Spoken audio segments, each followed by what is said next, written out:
Hello students, myself Neelam Agarwal. Today I am going to teach you question number 16 of exercise 2.5. So question 16 is, what are the possible expressions for the dimensions of the cuboids whose volume are given below. तो यहाँ हमें cuboid का volume given है और हमें उसके dimensions find करने हैं. फॉर एग्जांपल ये क्यूबॉइड है, तो यहाँ हमें इसका वॉल्यूम गिवन है और हमें एल, बी और एच फाइंड करना है. तो सबसे पहले हम लिखेंगे we know that volume of cuboid is equals to L into B into H. अगर हम लेंथ, ब्रेड्थ और हाइट को इंटू करें तो हमारा वॉल्यूम आ जाता है. अब यहाँ लेंथ, ब्रेड्थ और हाइट फाइंड करने के लिए सबसे पहले हम देखेंगे कि इक्वेशन किस फॉर्म में है. तो ये यहाँ पर क्वाड्रेटिक इक्वेशन है क्योंकि हाईएस्ट डिग्री यहाँ पर 2 है, वेरिएबल की हाईएस्ट डिग्री 2 है, तो ये क्वाड्रेटिक इक्वेशन है. पर यहाँ पे 3 टर्म्स नहीं है, 2 ही टर्म्स है. अगर 3 टर्म्स होती तो हम मिडिल टर्म स्प्लिट करके करते, पर यहाँ 2 ही टर्म्स है, तो पहले हम कॉमन निकाल कर सॉल्व करते हैं. तो 3 और 12 3 की टेबल में आते हैं, तो यहाँ 3 को बाहर लिख देंगे और x दोनों में है तो कॉमन निकल सकता है. तो यहाँ अंदर आ जाएगा, एक x बच जाएगा, माइनस 3x तो बाहर आ गया, एक x बच गया तो हमने लिख दिया माइनस 3 4 12, तो 4 और x बाहर आ गया तो यहाँ पे आ गया x माइनस 4. तो ये 3 टर्म्स हो गई, ये तो 3 हो गया, एक x हो गया और एक x माइनस 4. तो ये हम l ले सकते हैं लेंथ, ये ब्रेड्थ ले सकते हैं और ये ले सकते हैं हम हाइट.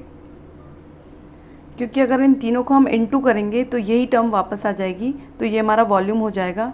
तो यहाँ लिख देंगे हम सो पॉसिबल डायमेंशंस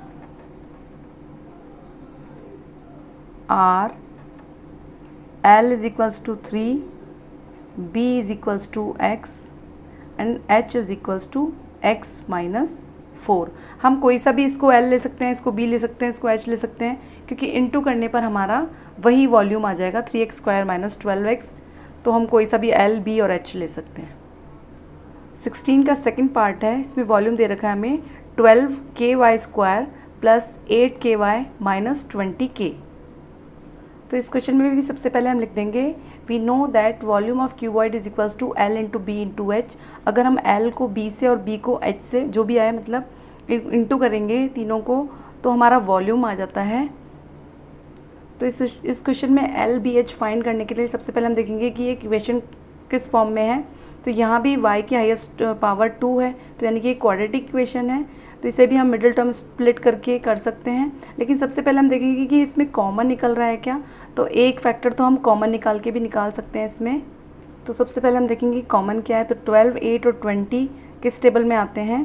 तो 4 की टेबल में ये तीनों ही आते हैं, तो यहाँ लिख देंगे 4 और k भी तीनों में है, तो k भी कॉमन आ जाएगा. y तीनों में नहीं है तो y कॉमन नहीं आएगा, तो यहाँ आ जाएगा 4 3 12 होता है, तो 3 और k बाहर आ गया तो यहाँ बच गया y स्क्वायर प्लस 4 2 8, k बाहर आ गया तो यहाँ y बच गया माइनस 4 5 20, k बाहर आ गया तो यहाँ बच गया ओनली 5. अब एक फैक्टर तो हमारा ये हो गया. अब जो अंदर बचा है हमारा वो क्वाड्रेटिक इक्वेशन है, इसमें भी हाईएस्ट पावर 2 ही है, तो इसको हम मिडिल टर्म स्प्लिट करके 2 फैक्टर्स फाइंड कर सकते हैं. तो हम लिख देंगे now we factorize 3y square plus 2y minus 5 by splitting the middle term. इससे हमें 2 फैक्टर्स और फाइंड हो जाएंगे. एक फैक्टर तो ये हो गया और 2 और आ जाएंगे, तो एक L हो जाएगा, एक B हो जाएगा और एक H हो जाएगा. तो मिडिल टर्म को स्प्लिट करने के लिए हमें 2 नंबर ऐसे चाहिए जिन्हें माइनस करने पर, क्योंकि कांस्टेंट से पहले माइनस है, तो जिन्हें माइनस करने पर तो हमारा आए बीच का नंबर यानी 2, और दोनों को अगर उन्हीं नंबर को इंटू करें तो आए हमारा फर्स्ट टर्म और लास्ट टर्म का मल्टीप्लिकेशन है. 3 5 15 आए. तो सबसे पहले हम 15 के फैक्टर्स बना लेते हैं. 3 5 15 और 5 1 5.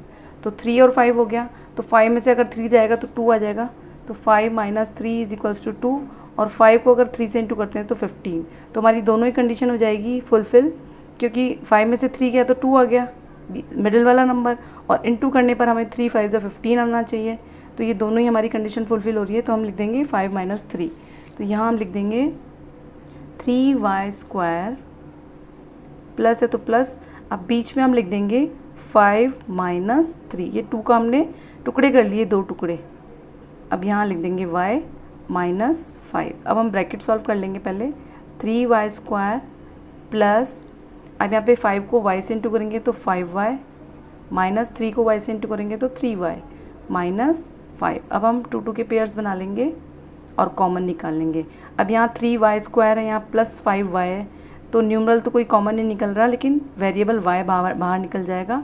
अंदर बच जाएगा 3y + 5, एक y तो बाहर गया, माइनस, अब यहाँ कुछ भी कॉमन नहीं निकल रहा तो 1 लिख देंगे, और यहाँ 3y, अब यहाँ माइनस है बाहर तो साइन चेंज होगा, तो यहाँ हो जाएगा +5। अब यहाँ कॉमन आ गया फिर से 3y + 5, ये हमारा कॉमन आ गया, और यहाँ बच गया y - 1। तो ये 2 फैक्टर्स और हमने फाइंड कर लिए। एक फैक्टर हमने पहले ही फाइंड कर लिया था 4k, और 2 फैक्टर्स हमने ये फाइंड कर लिए। तो इनमें से कोई भी हम l ले सकते हैं, कोई भी b ले सकते हैं, कोई भी h ले सकते हैं।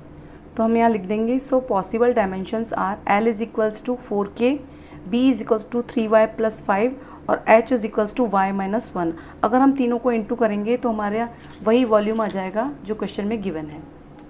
तो इस तरीके से हम डायमेंशंस फाइंड कर लेंगे। तो इन क्वेश्चंस में हमें पहले इक्वेशन पहचानना है, उसके बाद उनके फैक्टर्स फाइंड करके उनके डायमेंशंस फाइंड करने हैं। तो एक्सरसाइज 2.5 भी हमारी कंप्लीट हो गई है। मिलते हैं नेक्स्ट वीडियो में। Thank you.